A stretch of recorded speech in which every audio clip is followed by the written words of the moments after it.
太陽そのものなんですから。私が7つの大罪、傲慢の罪、ライオン神エスカノール様だ。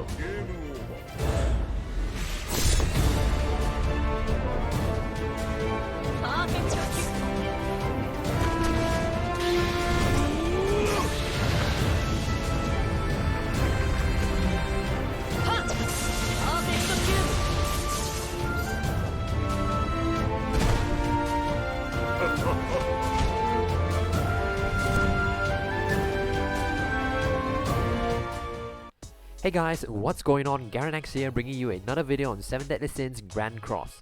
Now that you've got the news, the number one question you probably have would be how to prepare for Final Boss Merlin. Now at the time of recording this video, there is no official information being released from NetMarble forum yet, so all we have is this Reddit guide written by Sekapoko, so we will base our discussion on this information. However, as you may know that Global will do things differently from JP, so do take this information here with a pinch of salt and do not follow this guide blindly. So what's in this Reddit guide is all based on Final Boss Merlin in the Hell difficulty. So let's take a look at the recommended characters. So we have Red Goddess Elizabeth, Red Arthur, Red Gila, Red Jericho, and also Red Fat King. And then let's take a look at the passives. So for phase 1, the passives are this. It's all in Korean, so we can't really tell. But the attack stats are 7,800, defense is 36,000, and then the HP is about 354,000. So this is the translation for her passives. So at every 2 turns at the end, she uses Perfect Cube, increases skill usage by 2. She is immune to all debuffs. For every ally dead, her defense decreases by 40%.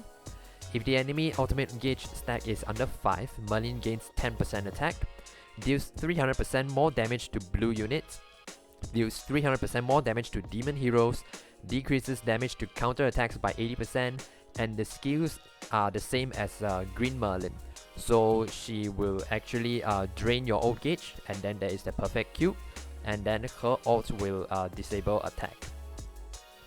Now for the side units, let us have a look at the image. So this is the side unit. Attack is 6,600, defense is 5,000, and then HP is about 165,000.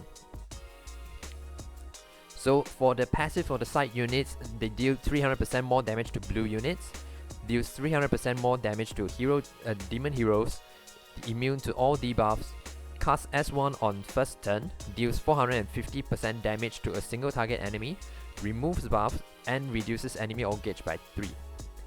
And cast skill 2 every second turn, increases attack by 20% to all allies. The other add-on S1 increases penetration to all allies. And then for phase 2, let's have a look at the image here. So the attack stats is about 8,500, defense is 12,000, and then HP is 1.7 million. So the only difference is Merlin HP is reduced by 40% from the number of allies killed. Also won't have attack buff on under 5 gauge attack, 5 gauge stack, sorry. Skills are the same as Red Merlin. So she has an attack skill and then a freeze on the second skill. So from the looks of it, Final Boss Merlin has insane stats on her own for both phases. The strategy is pretty much killing the side units to reduce Final Boss Merlin's stats before killing her.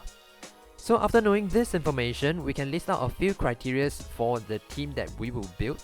So number 1, we will mainly look at green and red units because blue units will be taking 300% more damage. Based on my experience with Final Boss Gowther, that 300% more damage is going to be insane and it can one-shot you. so let's not take the risk. Number 2, units with Rupture will probably work well in phase 1 because Merlin will be casting Perfect Cube every 2 turns. Number 3, phase 1 skills are the same as Green Merlin. That means she will be draining your ult gauge constantly. So we will probably need to look for some units that don't rely on ults for damage. Number 4, Red Demon Meliodas can't be used because of the additional 300% damage to demon heroes. And number 5, phase 2 skills are the same as Red Merlin, so we will probably need some units that has cleanse or has a debuff immunity. So here are some units that I think will work pretty well in Final Boss Merlin. Do take note that these are strictly my opinions. I do not play JP version, so I have no experience with Final Boss Merlin. So the first unit we'll be looking at is Red Arthur. His skill 1 inflicts a decent amount of damage. On rank 1 is 220% damage, and then rank 2 is also 220% damage and disabled recovery skills for 1 turn. And on rank 3 is 360% damage and disabled recovery skills for 2 turns. So for him, it's on this skill will only be for the damage because Final Boss Merlin is immune to all debuffs. On his skill 2, it increases the basic stats of allies by 20% on rank 1 and rank 2, and then on rank 3 provides the basic stats increase by 30%, removes debuff, and also grants debuff immunity for 3 turns. So this skill will be very useful in phase 2 because on phase 2 of Final Boss Merlin, she will be using the skills of Red Merlin, which has a freeze. So having the ability to remove debuffs and grant debuff immunity is huge. And Arthur's ult will just deal a ton of damage. And his passive increases HP related stats of human allies by 15%. So the second unit is Red Hauser. So Hauser is here for on his AoE damage because all 3 of his skills are AoE. And this will help in killing the side units quickly so we can reduce the Final Boss Merlin's stats. His ult is also able to decrease the skill ranks and depletes the ult gauge of Final Boss Merlin. And his passive increases humans' allies' basic stats by 8%. The third unit is SR Red Jericho. So her first skill inflicts bleed, but since Final Boss Merlin is immune to all debuffs, we are not actually counting on this skill. What we are looking at is the second skill, which inflicts rupture damage to one enemy. So in phase 1, Final Boss Merlin will cast a Perfect Cube every 2 turns. So Perfect Cube is counted as a buff, so we will then be able to deal 2 times the damage against Final Boss Merlin. And her ult deals a decent amount of damage, makes the target bleed, but that's useless also. And her unique increases strength attribute allies' attack related stats by 10%. And the fourth unit is Twigo. So Twigo is just a powerhouse because all his skills are actually dealing quite a bit of damage. So especially his first skill, on rank 1 is already dealing 240% damage. Rank 2 is 360 and 600% on rank 3. So he doesn't have any other effects, so he is just purely here for the damage. And also his passive increases strength attribute allies HP by 30%. So this is the mono red and all human team. So the reason for this team is that all of them can benefit from each other's passive. So all of them increases the survivability and also attack from all their passives. But if you don't have any of those units, there are some alternatives. For example, one of it is Red Hellbrum. So for Hellbrum, his first skill inflicts damage and then removes ult gauge as well. And this skill, it hurts a lot. So at the same time, it provides you the damage that you need, and also it controls the ult gauge for Final Boss Merlin. On his second skill, it's a Stone Needle. Inflicts damage equals to 200% on the rank 1. Rank 2 inflicts 200% damage and petrify for 1 turn. Rank 3, 250% damage and petrify for 2 turns. So it's the exact skill as Blue King, but petrify is useless over here since Final Boss Merlin is immune to all debuffs. And his ult cancels buffs and stances on all enemies and inflicts damage equals to 280% of attack. If you use Gustav as the association, that will be 350%. So this will be very useful in phase 1 again because of the perfect cube. So it will be able to cancel that perfect cube immediately.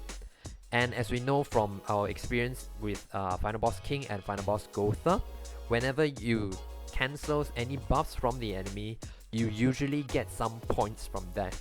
So this might be a way for you to stack up a little bit more points. And his passive increases basic stats by 5% per each surviving allies. So the downside of using Hellbrim is that he is not a human unit, so he doesn't benefit from the passives from Arthur and Hauser and Twigo. So he only benefits from the passive from Jericho for the attack.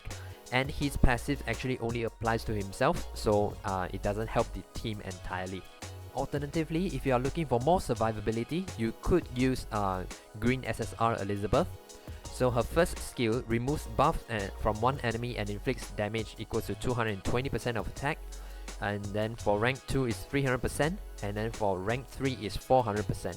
So this again, because it removes buffs, so it bypasses the perfect cube, and then it deals a decent amount of damage as well. So on her second skill, this is a heal, and on rank 2 and rank 3 it removes the buffs, so it helps in the second phase to remove the freeze from Final Boss Merlin. Her ult is a massive heal and also fills the ultimate move gauge by 2 orbs, so it helps you to get your ult quickly and be able to deal more damage. And her passive fills her own ultimate move gauge by 2 orbs at the start of the battle, so you will be able to use her ult very quickly, and then that will accelerate the ult of your entire team. And of course we have the red Escanor that will be released together with Final Boss Merlin. Now the reason why I did not put him with the first 4 slots is that many people might be summoning for him and many people might not be summoning for him and wait for him to appear in the coin shop. So I put this on it as an alternative unit that you can use.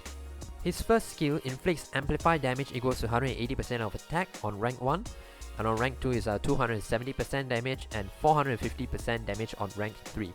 So with Amplify, it will actually increase the damage by 30% per active buff on Escanor. So he pairs very well with Arthur, because Arthur's buff will be giving him 3 buffs, so he gets an additional 90% damage for this skill. And his second skill on rank 1 inflicts damage equals to 150% of attack on all enemies. On rank 2 is 150% damage and depletes 1 ult gauge. And then on rank 3 is 250% damage and then depletes 3 ult gauge. So this is the same as Blue Lilia. And then his ult is the same as Green Escanor, which just deals a massive amount of damage. And his passive increases the HP related stats of Escanor by 50% for 3 turns at the start of the battle. So red Escanor actually pairs very well with the human and mono red team, because he is a human unit and also a red unit, so he benefits from all the passives. So these are the few options that we can look into. However, my advice is not to rush and try and build these characters up before the Final Boss Merlin is released. As mentioned earlier, Global has done things differently from JP, so we wouldn't know whether the information on Reddit will still be accurate. It's best to wait for the official information on NetMarble forum. Secondly, Global players have managed to come up with different strategies from JP players, as seen in Final Boss Gowther. So from what I heard on JP, no one has thought of using Hauser for Final Boss Gowther, but in Global, Hauser is actually the MVP. So we might want to wait for some other strategies from the Global players. And of course, the Final Boss events usually last for 2 weeks, so you don't want to rush in the moment it is released. You can take your time and let others come up with strategies and teams, then you can copy what they're doing and work on it from there. But of course, you can still do your preparations early on with the few possible units that we looked at earlier. If you want to use those units, you will want to look at your current box and see where you stand right now. Then go ahead and farm for the awakening materials, the books, the XP pots and the pendants. So when you know what team you want to use, you can immediately upgrade them and start using them in Final Boss Merlin. So I hope this video has given you some insights into Final Boss Merlin and what you can do to prepare for it. If you have any other suggestions for Final Boss Merlin, do share with us in the comments down below. If you enjoyed the video, please give it a thumbs up and subscribe to the channel for more 7 Deadly Sins Grand Cross videos. That's it for today, take care and have a great day ahead.